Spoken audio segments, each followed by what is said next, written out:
Kapag hindi totoo ang ating tayo sa Diyos, ang dali nating matalisod.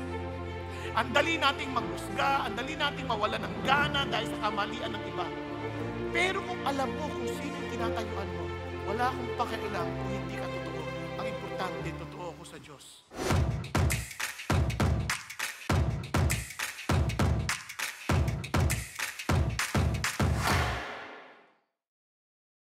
We have a new series. Tama-tama, Real Talk and Real Walk. Marks of a true Christian. Ano ba mga palatandaan na tayo ay totoong Christian? Sa dami ngayon, lalo na sa panahon natin, naku, ang daming peke. Nakakatakot kasi maging sa Kristyanismo, ay totoo yan. Tingnan nyo sabi ng babala ni St. Peter. Sabi niya, but false prophets also arose among the people. Just as there will also be false teachers among you. Sabi niya, who will secretly introduce, look at the words, destructive heresies, even denying the master who bought them, bringing swift destruction upon themselves. Para sabi niya, many will follow their sensuality, and because of them, the way of the truth will be maligned. O pag-isipan niyo mabuti, kung nung panahon ni Peter, that was 2,000 years ago, more than 2,000, totoo na yan, di lalo na sa panahon natin ngayon. Kaya we need to be sure, totoo ba itong pinangahawakan ko? Biro mo, nagmamadali tayo, nakikipag-unahan tayo sa parking, nakikipag-siksikan tayo sa upuan, tapos tatayo tayo na na ilang oras, yung palang, mali-mali naman itong ginagawa natin. Ayaw nating masayang ang ating buhay. Life is too short to miss what is true. Kaya nga, ang katotohanan, napaka-importante niyan. Kasi po, ang basic characteristic ng katotohanan, truth is truth, whether you ignore it or not. Di mo man pansinin yan, o pansinin mo, pag katotohanan yan, katotohanan yan. Sabihin mo, wala akong pakialam dyan sa impyerno na yan. Kung totoo yan, yari ka pa din. Nasusundan natin. And truth is truth whether you believe it or not. Maniwala ka o hindi, wala naman tayo magagawa. Truth is whether you accept it or not. Kaya ho, ang tanong lang sa atin, totoo ba itong pinangahawakan ko? Am I a true Christian? Kaya itong isang bagay na napakimahalaga, kasi sa dami ng tao ngayon, ang daming mga tumatalikod sa Diyos. And according to them, hipokrito naman yung mga yan eh. At saka, nung yumaman na sila, tinalikuran nila ang Diyos. Nung marami silang pleasure sa buhay, ayaw nila sumunod sa Panginoon. At meron sila, bari silang religyoso, pero wala silang totoong ugnayan sa Diyos. And you know why these people are leaving the church? Sa totoo lang, nothing to do with the people around us. Kapag hindi totoo ang ating tayo sa Diyos, ang dali nating matalisod. Ang dali nating maghusga, ang dali nating mawala ng gana dahil sa kamalian ng iba. Pero kung alam mo kung sino yung tinatayuan mo, wala akong pakialam kung hindi ka totoo. Ang importante, totoo ako sa Diyos. Are you following? Hello? Mga kabataan, sinasabi ko sa inyo, kung hindi man totoo mga magulang ninyo, huwag kayo magpadala sa kanilang kamalian. Dumakad kayo ng totohanan sa Diyos. Kaya yan ang ating pag-uusapan ngayon. Yan ang gusto kong maiwan sa atin. Be a true Christian. Pakisabi sa katabi mo, be a true Christian. Now, how would I know na totoo to? Alam niyo po, karamihan ngayon, nagugulat po ako, may mga ilan na they're even proud to call themselves carnal Christians. Mga carnal Christians kami. Christian ako, pero carnal Christian ako ngayon eh. No. Alam niyo, nung panahon ni Paul, pag sinabi niyang carnal Christian, diniscribe niya yung nakita niya among this Christian in Corinth. Sabi niya, ang carnal ninyo. Parang, hindi ko kayo maturing na matured. Para pa rin kayong mga baby. Pero alam niyo nung sinasabi niya yon, obviously, sa church na pinag-uusapan niyo yon, na parang ang daming niyang kasama, hindi lang alam kung sino yung totoo sa hindi. Ano sinasabi ko? And here is Paul. Balik tayo kay Paul. Kasi sinabi niya to sa mga carnal Christians na ito, test yourself to see if you are in the faith. Examine yourself. Do you not recognize this about yourself? Hindi nyo ba nakikita to sa inyong sarili? Sabi niya, that Jesus Christ is in you unless indeed you fail the test. Kaya po importante for us, ilang taon na rin ang lumipas. Nandito rin ako linggo-linggo. Am I truly a Christian? Tama ba itong ginagawa namin? Kaya ito, si Peter, who happens to be the first preacher of the message of the gospel in Acts, siyang una-una. Tingnan din natin anong sinasabi niya nung sinulat naman niya when he was about to depart, nung mamamatay na siya. Itong sabi niya sa kanyang liham sa 2 Peter. Therefore, lagi ko kayong ipaghahanda, sabi niya, para paalalahanan kayo sa mga bagay na ito. Bagamat alam nyo na to, at naitaguyod na kayo ng katotohanan na ipinapresent ko sa inyo, kami kinukonsider ko pa rin tama. Namin niya, at nahanggat nandito ako sa lupa, ay kayo po ay pukawin sa pagpapaalala sa inyo ng paraan. Nakuha ninyo? Nasusundan natin. Yun ang sinasabi niya. O, tuloy tayo.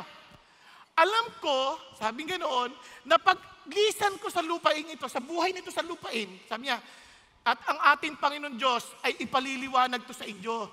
At kaya naman magpapakasipag ako habang nandito ako bago ako lumisan, sabi ganoon, na kayo po ay mapaalalahanan sa mga bagay na ito. Nakakatawa, no? Yun ang kanyang heart. I want to make sure na ito ay naiintindihan nyo ng mabuti.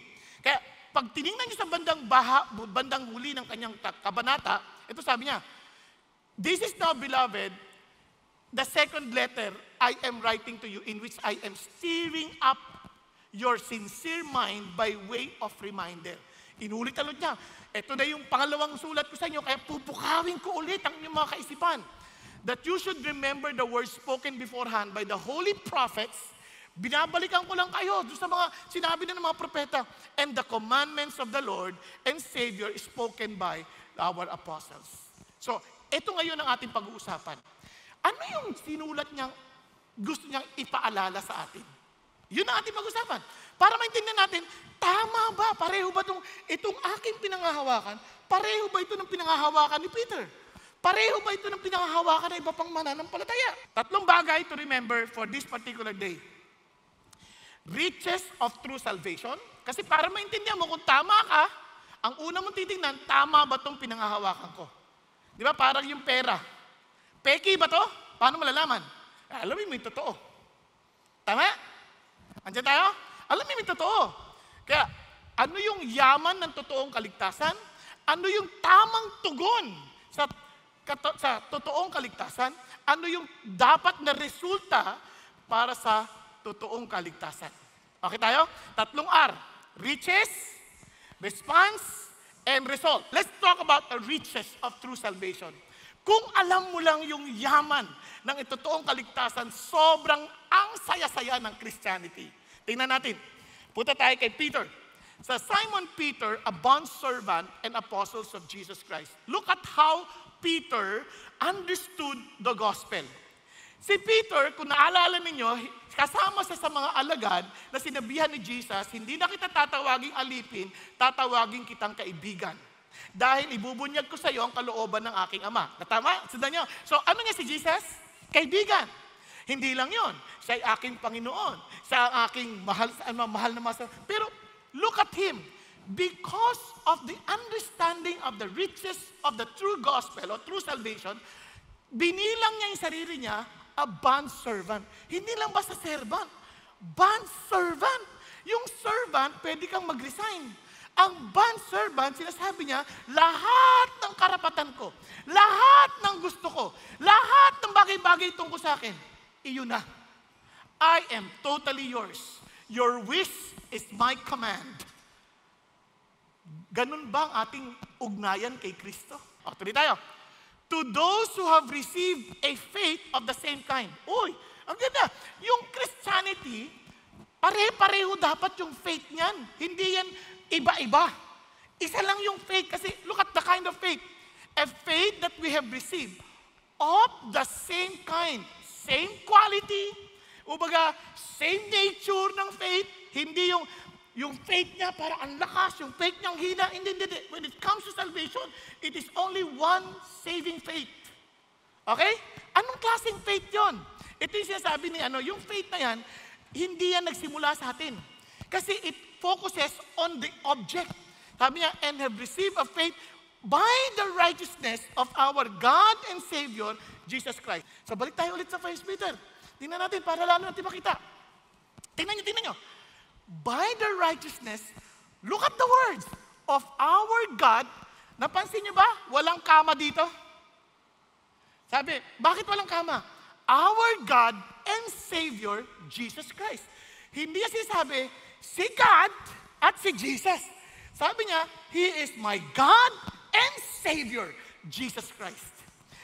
Peter sees Jesus as God and Savior. Nasusundan natin. Kahit sa Greek, ganyan talaga ang ng grammar niya. Kaya ang tingin ni Peter, naniniwala sila sa deity ni Jesus. Bakit importante yon? Sabi ng Panginoong Diyos, ano sabi niya? For in Him, all the fullness of deity dwells in bodily form, and in Him, you have been made complete. And He is the head over all rule and authority. So marami, ayaw lumapit kay Jesus kasi isip nila, ang hirap naman kasi isipin mo hindi ko kayang magbago. Baka mamaya expect niya ako magpakabait, hindi ko kaya, hirap ako. Baka sabihin niya, expect niya ako, mahalin ko yung asawa ko. Hirap mahalin asawa ko, hindi mo kilala yung bruha yun eh. Baka sabihin niya, kailangan ko ng humingi ng tawad sa mga ayoko. Di ba? Natatakot tayo kasi hindi ko kaya yan. Kaya naman, ang habili ni Pedro, ito ang kaligtasan. Sabi niya, teka, huwag ka munang magreklamo. Sabi niya, tingnan mo yung yaman ng kaligtasan mo. Ano yung yaman ng kaligtasan mo? Sabi niya, look at this. Una sabi niya rito, here are the abundant riches of salvation. Isinamarize ko lang. Our Lord Jesus not only rescues us from the penalty of sin, but also liberates us from its control, empowering us to live victorious lives. Paano ko nasabi yun? Tingnan niyo sabi niya, seeing that His divine power has granted to us everything pertaining to life and godliness. Ano sabi niya? Sabi niya, binigyan ka ng divine nature ni Jesus, binahagi niya sa'yo. Sabi gano'n, at ibinigay niya sa'yo lahat ng kailangan mo para ikaw ay mabuhay ng matuwid ayon sa kalooban niya. Through the true knowledge, sabi niya, of Him. Bakit true knowledge of Him? Who called us by His own glory and excellence. So, paano daw? Kailangan makilala natin sa lalo. Tama ba? Kaya yung earlier verse niyan, kung meron kayong Bible, nasusundan niyo pa ba ako? Ito yung earlier verse niya, para makita natin. Kasi sabi niya, grace and peace be multiplied to you in the knowledge of God and of Jesus Christ our Lord. Bakit doon ang pundasyon? Kasi ito ang essence ng eternal life. This is eternal life. Sabi ni Jesus when He was praying to His Father, that they may know you. At pa kayo? The only true God and Jesus Christ whom you have sent. And that is exactly what it meant to be with Jesus. Kaya we want to know Him more. Kaya ang sarap, bigla ka na-in love sa Bible, parang gusto mo, katulad sinasabi ni Daniel kanina, bigla siyang gusto niyang basahin yung Bible. Noong una parang boring, ngayon parang ibang-iba na. Bakit? I want to know Him more. I want to know Him more. Nagkaroon ng divine nature sa puso natin na nagbigay sa atin ng kapangyarihan to live. Look at this. For by this He has granted to us precious and magnificent promises, so that by them you become partakers of the divine nature. Kaya lang lahat na ito, and having escaped the corruption in the world by lust. Kasi tayo po ay laging kontrolado lang ng lust ng tao, lust ng mundo. Sabi niya, and the only way for you to get out of that, you have what? The divine nature and the precious, magnificent promises of the Lord. Kaso, pag hindi mo alam, wala kang gagamitin. Nagnitin natin. Di ba? Because of the lust of the flesh. Hindi nyo panapsin, lagi tayo nagwo-worry. Worry tayo, ano na naman sa damit ko? Ano na susutin ko? Ano na makakainin natin? Sasagutin ka ng Diyos. Anak, don't worry. Seek first my kingdom and my righteousness, and all these things shall be added unto you. Bigla, di ba? Bigla ka napapanatag. Biglang kasi meron kang promises eh. Ang problema, hindi natin binabasa yung promises, hindi natin inuunawa yung promises, hindi natin kiniklaim yung promises. I-claim natin. Alamin natin yung promise ng Diyos. Nang sa ganun, makita natin ang kapangyarihan ng Panginoong Diyos. Naintindihan po? Kaya nga sabi ni Lord, anak, pati yung problema mo sa pagbabago, sumama ka lang sa akin. Because He Himself bore our sins in His body on the cross so that we might die to sin and live to righteousness. Kaya alam mo, you will change from glory to glory because of the reality of our Lord, the power of our God. Kaya wala na excuse na, ay tao lang ako, hindi ako magbabago. Ay matanda na ako, hindi na ako magbabago. Hindi totoo yan. If Jesus is in you, the richness of true salvation, the power of sin has no hold on you anymore. Nasusundan po, you can say no to sin. Bakit? Kasi nandyan na yan sa'yo. Okay? Now, number 2, the response to the true salvation. Ano yung response? Ano ang tamang tugon dyan? Tingnan ninyo, if you truly understand that gospel, look at what God wants us to do. Now, for this very reason also, applying what? All diligence. In your faith, supply moral excellence. In your moral excellence, knowledge. In all your knowledge, self-control. In your self-control, perseverance. In your perseverance, godliness. And sabi niya, wow, ano siya sabi ng Lord dito? Tingnan niyo ha. Now that we belong to Jesus Christ, ano sinasabi ni Jesus? Eto ka na ngayon. You belong to me. Kaya naman, eto yung part mo. Yes, salvation is totally God's part, and tayo naman, we will just respond. Now, if we truly understand the true salvation, anong dapat effect mo? With all diligence, lahat ng kaya mong gawin, lahat ng may kasipagan, gawin mo to. In your faith, andyan na faith, binigay ko na sa'yo, supply moral excellence. Pag sinabi mo supply, meron ka yun. Igagawin mo na lang, ilalabas mo na lang. Naintindihan natin? Ganito ka ang pagpapaliwanag ni Paul dyan. Makinig kayo mabuti. Ito sabi ni Paul, for I am confident to this very thing that he who began a good work in you will perfect it until the day of Christ Jesus. Sino magpa-perfect? Si Jesus. Tingnan nyo ulit. Paano yun sa totoong buhay? Ganito yan. So then, my beloved, just as you have always obeyed, nakikinig sa akin, sabi niya, not as in my presence only, but now much more in my absence. Look at the words. Work out your salvation with fear and trembling. Ano sabi niya? Work out your salvation. Nakuha natin. Kaya tingnan niya sabi ng Lord, for it is God who is at work in you, He's at work in you, both to will and to work for His good pleasure. He is at work in you. Sinasabi naman sa inyo, ano yung hindi mo dapat gawin eh. Kaya pipiliin mo na lang na sumunod sa gusto ng Diyos. Kaya with fear and trembling, He is at work in you because He wants the best for you. He wants you to experience the joy and the blessings of obeying God. Are you following? Kaya sinasabi ng Lord, sunod ka. Kaya work out your salvation. Ano yung supplying? Tingnan natin. Ano sabi niya? Ano daw isusupply natin? In your faith, supply moral excellence. Ano yung moral excellence? Yung moral excellence, yung excellenting character na nagpapakita ng character ni Jesus. So it's more of a choice. Yung mga pili natin sa buhay. Every day of our lives, namimili tayo eh. Mamimili tayong magbasa ng Bible o hindi. Mamimili tayong mag-pray o hindi. Mamimili tayong magsabi ng totoo o hindi. So you are to supply whatever is pleasing to the Lord. Kaya moral excellence, as you grow in the knowledge of the Lord, as you grow in the knowledge of His will and His purposes, dinadagdag mo siya. No? Kaya nga, after moral excellence, ano dadagdag mo? Knowledge. Kasi minsan akala mo, tama ang ginagawa mo, pero hindi according to the knowledge and will of God. Minsan, ina-assume natin ng Diyos na ito ang will ni God, ito ang gusto ni God. Hindi, alamin mo, grow in knowledge. Yes, sabi niya, kaya supply knowledge. Para kaya, you do your quiet time, you learn from each other, kaya nga nagdi-D group, kaya tayo natututo sa ibang tao, because He wants to know what the will of the Lord is. Kaya sabi naman, take every opportunity for the days are evil. I mean, know and understand the will of God. Are you following? Now, tuloy tayo. Ano pa? Self-control. Di ba? Kasi sa sobrang knowledge, maybe knowledge pops up. Kaya kailangan mong disiplinahin ang sarili mo. Na parang system na maghusga ka, disiplinahin sa sarili mo. Hindi. Naku then you supply what? Perseverance.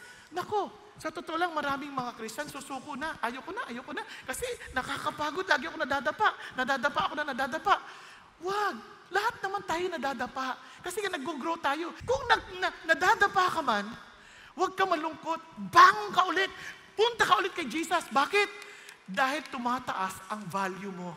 Habang natututo ka sa iyong pagkakamali at naniniwala ka that your God, your Savior, is always there for you to make you the right person that He wants you to become. Amen? yun na sinasabi yun. Kaya persevere. Ganon din. Kung ganon ka sa sarili mo, ay ganon ka rin sa ibang tao. Maging mapagpasensya ka rin sa iba. Ano ba naman to? Ang tigas ng ulo. Wag, maging pasensya. Ikaw nga nagpapasensya. Tulungan mo rin siyang lumago sa Diyos. Nagkakaintindihan? Now, hindi lang perseverance. Ang sabi niya, godliness. Then, ano yung godliness? Yung focus mo kay God, it is a worship. It is a word na, Lord, I want to worship you. I want to honor you. That in everything I do is worship to you. When you cook, you worship God. When you work, you worship God. When you study, you worship God. Whatever you're doing, you worship God. When you are seated, listening, you are worshiping the Lord. Your focus is on the goodness of God. Your full devotion is on the Lord. Yun ang sinasabi niya. Lahat ng gagawin mo, as you grow, eto na, you'll be developing what? Brotherly kindness. Kasi nagiging maintindihin ka na sa ibang tao, you supply now brotherly kindness. Imposible Christian hindi magmahal at hindi magmahal sa kapwa. Imposible na manatili siya sa galit niya sa kanyang kapwa. Bakit? Because everyone who hates a brother is a liar. How can you say you love God whom you do not see, and yet you hate your brother whom you see? Are you following? Kaya, anong ibig sabihin ng pagmamahal na yun? You give everybody honor. Kaya sabi ng Bible, kung naalala nyo sa Romans chapter 12, ano sabi niya? Be devoted to one another in brotherly love. Tama? Ano sabi niya? Give preference to one another in honor. Mag-unahan kayong magparangal sa isa't isa. Kaya naman, ang epekto ay what? Love. Di ba? Ang epekto mo ngayon ay lalong magmahal. Kasi the agape, the sacrificial love, na parang walang kondisyon. Kahit hindi ka mabuti ka o hindi ka mabuti sa akin, mamahalin kita dahil mahal ka ng Diyos. Kaya anong hamon ng Panginoon Diyos sa atin? Ano sabi ng Lord? Na gusto niyang gawin natin? Punta tayo sa Peter. 2 Peter 3:18, sabi niya, but grow in the grace and knowledge of our Lord Savior Jesus Christ. To Him be the glory both now and the day of eternity. Walang tigil na paglago. Kasi sa moment na hindi ka tumigil ka na, babagsak ka. Because true Christianity, to supply this moral excellence, to allow this moral excellence, ano ibig sabihin ng response natin? Ito po ang ibig sabihin ng ating response sa Diyos. The response to the true salvation is total submission to the life of Jesus within us. Si Jesus ang nandito. So, allow natin. And it requires complete cooperation through faith. Lord, I believe it. I've been crucified with Christ. It is no longer I who live, but Christ who lives in me. And a constant reminder, hindi na ako bong, hindi na. Anong result? You're not becoming perfect, but somehow you're growing. Amen? Ano, tingnan niyo result. For if these qualities are yours and are increasing, they render you neither useless nor unfruitful in the true knowledge of our Lord Jesus. Paulit-ulit, no? Knowledge of the Lord Jesus Christ. Kasi siya yung sentro, siya yung salvation. Sabi niya, for he who lacks these qualities is blind, short-sighted, having forgotten his purification from his former sins. And sabi niya, therefore, brethren, shall be all the more diligent to make certain about his calling and choosing you, for as long as you practice these things, you will never stumble. For in this way, the entrance into the eternal kingdom of our Lord and Savior Jesus Christ will be abundantly supplied to you. Now, para ma-summarize natin kaagad, ginawa ko na lang ng table. Unang-una, itong result. You can possess these qualities. Moral excellence, knowledge, di ba? As in, self-control. Ayan, nasa yan. You can have it. Kasi you have it already. You can bring it out. And sabi niya, for if these qualities are yours. Napansin niyo? Now, you are growing, are increasing. As yung word dyan is overflowing. As you are overflowing, tuloy-tuloy yan. Nag-grow ka, kaya huwag ka parang mawalan ng gana. Dahan-dahan niya, mag-grow ka. Mag-grow ka, huwag kang susuko. You are fruitful and useful. Di ba? Kagamit-gamit ka. Kaya, pansin niyo si Daniel, mula sa walang pagkakilala sa Diyos, alam niya na naging Christian. Kasi bigla siya nagkauhaw sa salita ng Panginoon Diyos. Then he keep on growing in knowing the Lord Jesus. Then he wants to help people. And he became fruitful by making disciples. Kaya, pag nakikita natin yung anak natin, o kaya yung mga kasama na Christian, tapos wala ka nakikitang fruitfulness, medyo magdadalawang isip ka eh. Hindi ko sinasabing, hindi kita inuusgasan, hindi ka Christian, pero bakit? Bakit wala kang pagmamahal sa salita ng Diyos? Bakit tinatamad ka pagdating sa Diyos? Meaning, walang buhay yun kasi nature yun eh. Nature. Kunyari, Yung isda, nature niya nasa tubig, enjoy sa tubig yan. Dali mo yan sa lupa. Tingnan mo yung isda kung masasayahan. Gaganon-ganon yan. Hindi siya masaya. Lagay mo sa tubig, saya-saya yan bigla. Nature niya yun eh. Ganon din, if you have a divine nature, nature mong hangarin ang salita ng Diyos, which is eternal. Kaya, man shall not live by bread alone, but with every word that proceeds out of the mouth of God. Because that's your nature. It's your nature that you are in love with God because you are one with the Lord. Therefore, if anyone is in Christ, it's a new creation. It's your nature. Kaya hinahangad mo to know more of Him. Kaya sabi niya, kaya you become fruitful, they render you neither useless nor unfruitful. Now, you have clarity of vision. Bakit? He who lacks these qualities is blind or short-sighted. Kaya maliwanag, yung buhay mo, purposeful, hindi na siya yung parang aksidente na lang. Bahala na. Now, you are grateful of your forgiveness and joyful ka. Ang Christian, masayahin. Bakit? Forgotten is purification. Kapag hindi ka lumakad na ganyan, nakakalimutan mo na patawad ka na ni Jesus. Kaya malungkot ka palagi. Kaya lagi nagdududa, Christian ba ako? Hindi. Kasi hindi mo sinusupply eh. Now, ito pa, para malalo pa natin makita. Sabi, you are steadfast. For as long as you practice these things, you will never stumble. Ang tibay mo. Then excited to see Jesus face to face. For in this way, the entrance into the eternal kingdom of our Lord and Savior Jesus Christ will be abundantly supplied to you. Dalawa lang pwede nating mangyari when one moment we die before the Lord. We die and face to face with the Lord. Ano yun? Pag-isipan niyo mabuti. Anong pwede natin maranasan? One, a glorious entrance. Katulad ng sabi ni Stephen, when he was being stoned to death, and he said, behold, I see the heavens opened up and the Son of Man standing at the right hand of God. Ang Son of God, lagi nakaupo yan sa right hand, pero dito tumayo pa. As in, Stephen, I'm yours. I'm waiting for you. Diba, ang sarap na ganun pakiramdam, no? O, anong choice mo? Paglapit mo kay Jesus, alam yung walang welcome, walang amply supplied ng welcome? Depart from me, I never knew you. Yun ang ayaw kong mangyari kahit sa nino man sa inyo at sa akin. Yung bang paglapit mo kay Lord, Lord, did we not do this? Did we not attend every January 1 and Easter Sunday and December? Did we not do this? Did we not help people? Alam niyo yung word na Lord, close kayo. Moses, Abraham, close kayo, sobrang intimate kayo. Sabi niya, huwag mo na ako, hindi mo kita kilala. Ano yung word na kilala? Hindi naman tayo close. And you know your life. You know your condition, your spiritual condition. Alam mo kung close kayo ni Lord o hindi. Alam natin, kayo mga nanonood sa online, alam mo kung close kayo o hindi. Don't pretend. God is not looking for your religiosity. He's looking for your intimacy with Him.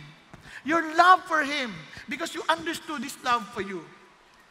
Kaya nga si Paul, nakakatawa, sabi ni Paul, in the future there is laid up for me the crown of righteousness, which the Lord, the righteous judge, will award on that day, not only to me, but also to all who love His appearing. Excited sila because they knew.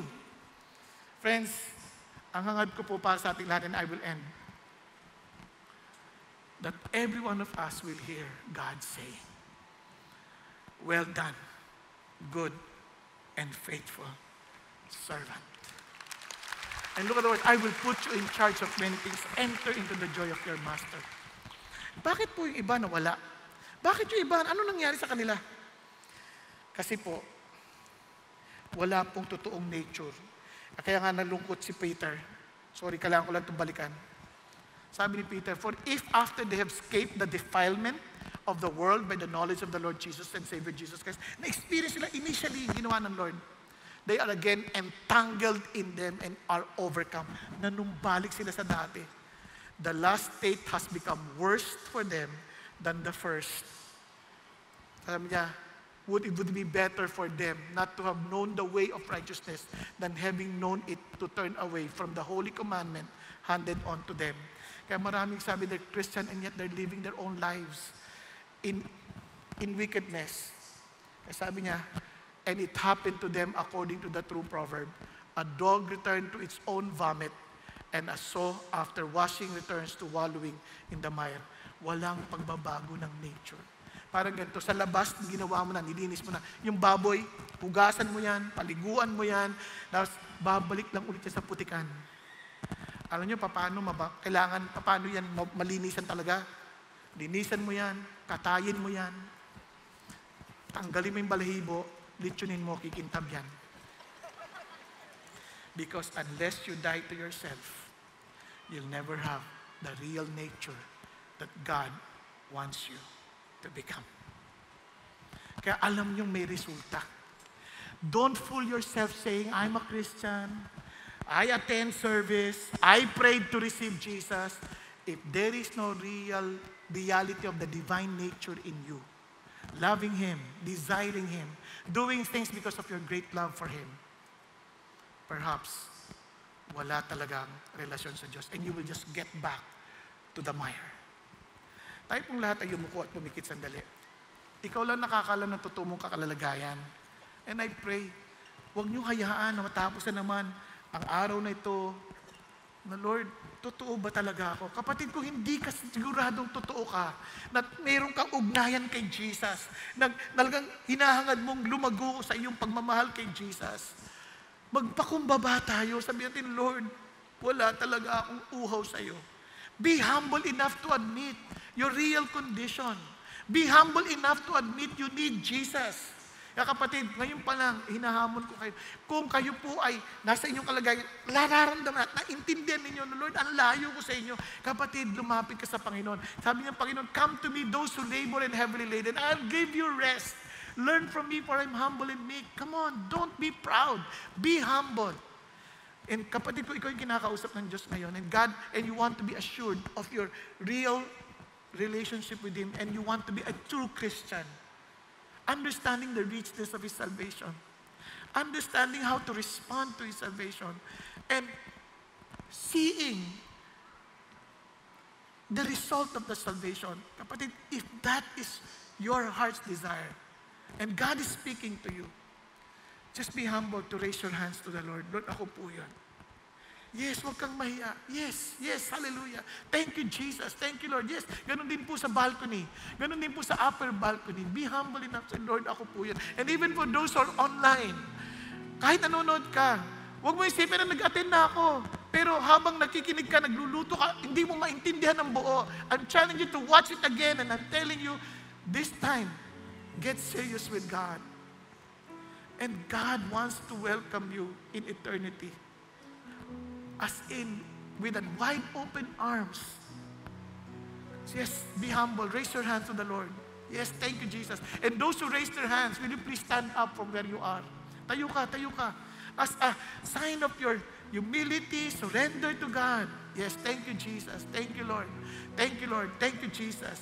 And for those who are standing up, sabihin mo to sa Panginoong Hesus. Panginoong Jesucristo, salamat po na kayo'y naparito para iligtas sa mga makasalanan. At inaamin ko po, ako po yun. Makasalanan po ako. Nabubuhay po ako ayon sa kagustuhan ko. Nabubuhay po ako independent from you. Gumagawa ako ng mabuti para lang sa sarili ko, kundi hindi dahil sa inyo. Hindi dahil sa pagmamahal sa inyo. Panginoon, patawarin nun ninyo ako. At salamat na pinatatawad niyo ako dahil namatay kayo sa krus ng Kalbaryo at kayo'y nabuhay na magmuli upang bigyan kami ng buhay na walang hanggan. At inaangkin ang pangako mo ng kapatawaran. At dahil dito, alam ko na I have a new nature now, a divine nature coming from you. Lord, patuloy po ninyo akong bigyan ng uhaw sa iyong salita. Patuloy niyo po akong bigyan ng uhaw, Panginoon Diyos, sa bagay ng iyong katuwiran. At ipahintulot mo po na ako'y magamit ninyo ayon sa iyong kalooban. Thank you, Jesus. Thank you, Lord. Salamat po sa buhay na walang hanggang ipinapangako ninyo sa mga nakipag-isa sa inyo. At salamat din, Panginoon, sa bagong buhay na pinagkakalob nyo sa mga nagtitiwala sa inyo. Thank you, Lord. Thank you, God. Thank you, Jesus. Ngayon naman, ipapanalangin ko pong bawat isa. Aming Ama, maraming salamat po muli sa pagkakataong ibinigay niyo sa amin na kami po'y makapagtipon-tipon sa lugar na ito upang kayo sambahin. Salamat, Panginoon Diyos, sa pagpapaalala ninyo na hindi namin kailangan sumuko dahil hindi niyo kami isinusuko, aming Ama. Salamat, Panginoon Diyos, dahil hangad ninyo kami po'y makapiling sa kawalang hanggan. Kahit Panginoon, I pray na sa tuwing kami madadapa, tulungan niyo kaming bumangon at laging tumingin sa inyo, na lagi kayong sasambahin anuman ang aming pinagdadaanan. Salamat po muli, Panginoon Diyos, sa darating na prayer and fasting. Tulungan niyo po kami na makapag-decide kami kahit man lang isang meal, o Diyos, sa Ima. Kung kinakailangan ng buong araw, Panginoon, bigyan niyo kami ng kalakasan. Bigyan niyo kami, Panginoon Diyos, ng pagkakataong ma-enjoy namin ang pista ng pakikipagsalamuha sa inyo sa panalangin. Samahan niyo po kami. At Panginoon, tulungan niyo rin po kami na talagang ilaban namin ang bayan namin sa inyo. Nang sa gayon marami kaming mga kababayan at maging mga karatig puok at maging sa ibang bansa na mga nilalang ninyo na magamit nyo kami upang ang kaligtasan ay makarating din po sa kanila. Salamat po muli, Panginoon Diyos. Pagpalain yung bawat pamilyang aming nire-represent at ipaintulot nyo po kaming lahat na maging, Panginoon, kagamit-gamit sa inyong ubusan upang, Panginoon, maraming kaluluwa ang maligtas dahil sa buhay na pinagkaloob niyo sa amin. Salamat po sa pangalan ni Kristo Jesus. Salamat po sa panibagong taong ipinagkakaloob niyo sa amin upang sumulong ulit ayon sa kalooban ninyo. In Jesus' name we pray. Amen, amen, and amen. God bless you po.